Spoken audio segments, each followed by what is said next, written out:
मैले चाहिँ बाइक यहाँ छोडेको छु होइन। बाइकको चाहिँ हिजो बिग्रेको चाहिँ आज काम गर्छ है गर्दैन त मलाई थाहा छैन होइन।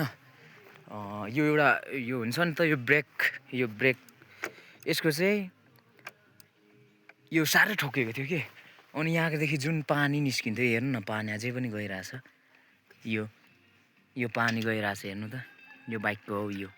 यहाँदेखि चाहिँ निस्किन्छ, यो यहाँदेखि निस्किन्छ। यो अब कसरी बनाउने हो अब त्यो चाहिँ मलाई थाहा पनि। यो कस्नु पर्छ होला सायद। बाइकको हिजो लडाएँ नि त मैले। यो चाहिँ हिजो लडाउँदाखेरि चाहिँ यहाँको अस्ति यो भाँचियो, हिजो चाहिँ यो भाँचियो फेरि होइन। टेक्ने ठाउँ पुरा भाँचियो क्या यहाँको, यही भाँचियो। यो पनि हिजो भाँचिएको हो। भाँचिएको भन्दा पनि यो साह्रो ठोक्यो क्या, यहाँ पुरै गइरहेको छ क्या। हेर्नु न यो यस्तो क्र्यास भएको छ, यो यस्तो भएको छ होइन। हिजो निकै लडेँ नि त।